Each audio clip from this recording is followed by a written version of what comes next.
Hari ini pendaftaran P3K 2024 tahap 2. Honorer, jangan nekat bertindak konyol. Diketahui lowongan pada pendaftaran P3K tahap 2 disediakan untuk honorer non-database BKN, yakni non-ASN yang aktif bekerja di instansi pemerintah minimal 2 tahun masa pengabdian.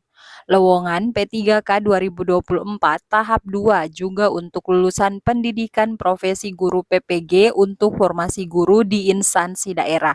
Jadi untuk guru di swasta masih menunggu ya, mungkin bisa jadi tahun depan ada pembukaan. Mohon bersabar ya Bapak Ibu. Khusus untuk formasi guru P3K 2024 tahap 2 bahwa yang bisa melamar yakni guru non-ASN yang terdata aktif di Dapodik sebagai guru di sekolah negeri pada instansi yang sama paling sedikit 2 tahun atau 4 semester secara terus-menerus. Dikutip dari situs resmi Kemendikbud bahwa yang dimaksud lulus PPG adalah lulusan pendidikan profesi guru yang terdaftar dalam pangkalan data kelulusan PPG di Kemendikbudristek RI. Nah, para calon pelamar P3K 2024 tahap 2 harus belajar dari kasus-kasus yang muncul pada seleksi P3K tahap 1. Maksudnya, beragam penyebab pelamar P3K 2024 tahap 1 dinyatakan tidak memenuhi syarat atau TMS. Harus menjadi perhatian agar tidak mengalami hal serupa. Perlu diketahui, data BKN selaku Panselnas CSN 2024 mencatat pelamar P3K 2024 tahap 1 sebanyak 251.965 orang. Pelamar yang melakukan submit hanya 249.666. Adapun pelamar yang dinyatakan tidak memenuhi syarat ataupun TMS sebanyak 9.332 orang. Jadi mohon diperhatikan ya Bapak Ibu untuk pendaftaran di tahap 2 ini.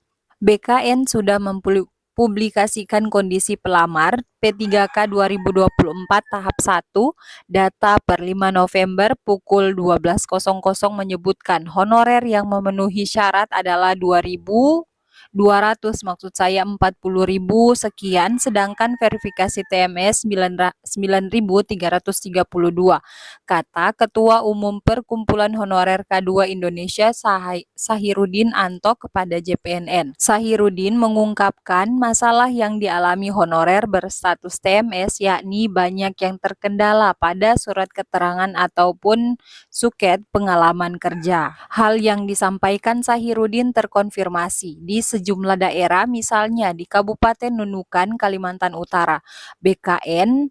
Maksud saya BKPSDM Kabupaten Nunukan mencatat sebanyak 400 pelamar P3K dinyatakan TMS pada seleksi administrasi. Kabid Pengadaan Pemberhentian dan Informasi BKPSDM Nunukan Mutik Hasan Nasir di Nunukan Selasa tanggal 5 bulan 11 menjelaskan kesalahan umum yang menyebabkan pelamar P3K tahap 1 dinyatakan TMS adalah ketidaksesuaian antara bidang yang dilamar dengan pengalaman kerja, seperti petugas laundry yang bekerja di RSUD mendaftar di Dinas Perpustakaan. Ini jelas tidak relevan, ujarnya. Disebutkan juga bahwa banyak pelamar yang terlalu berpatokan pada jenjang pendidikan tanpa mempertimbangkan bidang tugas yang dibutuhkan.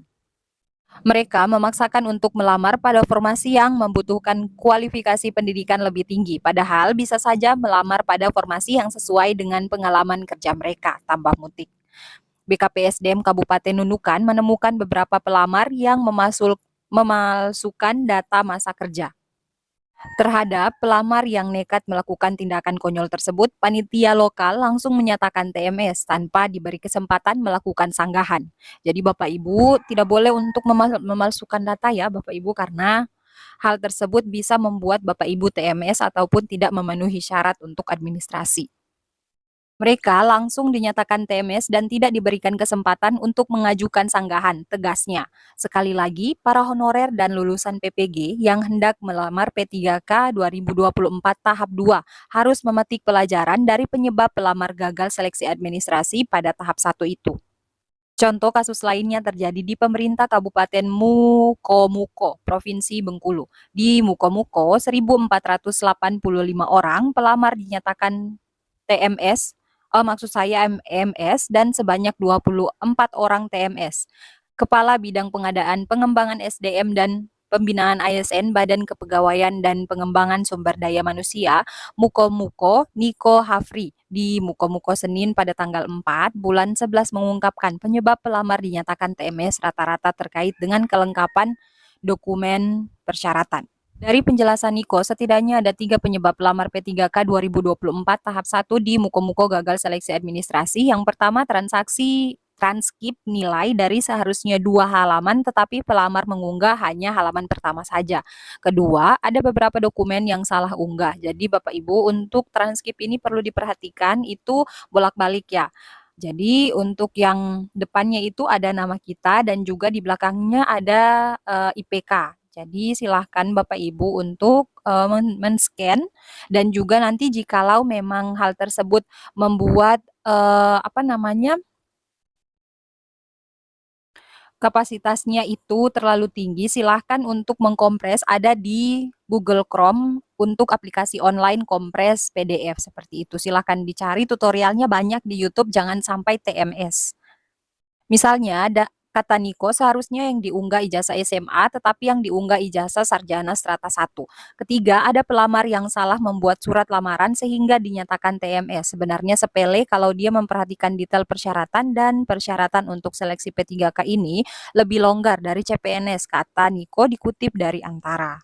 Nah, Bapak Ibu, dipersilahkan jikalau memang melamar di formasi SMA itu yang di-upload ijazahnya untuk yang SMA. Lalu, untuk selanjutnya untuk surat lamarannya itu mengikuti yang dikirimkan oleh instansi ataupun BKPSDM. Biasanya di situ kan ada BKPSDM, akunnya BKPSDM ya, Bapak Ibu. Jadi biasanya di situ juga ada link yang dikirimkan untuk surat lamarannya. Nah, itu yang harus digunakan. Seperti itu. Adapun kasus di Batam, Kepulauan Riau, sejumlah pelamar mengunggah fotokopi ijazah dan juga fotokopi transkrip nilai bukan yang asli. Namun, kata Kepala BKPSDM Kota Batam, Hasnah, mengatakan 150 sanggah pelamar diterima karena mereka bisa menunjukkan ijazah dan juga transkrip nilai asli. Nah, ini untuk kasusnya di Kota Batam. Untuk BKPSDM-nya bisa menerima, namun ada di beberapa daerah jikalau memang mereka mengunggah fotokopi ijazah itu dianggap gugur karena tidak membaca peraturannya. Jadi ini adalah masing-masing daerah ya Bapak Ibu, ada daerah yang menerima, ada juga yang tidak menerima sanggah, seperti itu. Jadi usahakan untuk melihat terlebih dahulu, jikalau memang persyaratannya itu harus yang asli, di-scan-nya yang asli, jangan yang fotokopi, seperti itu.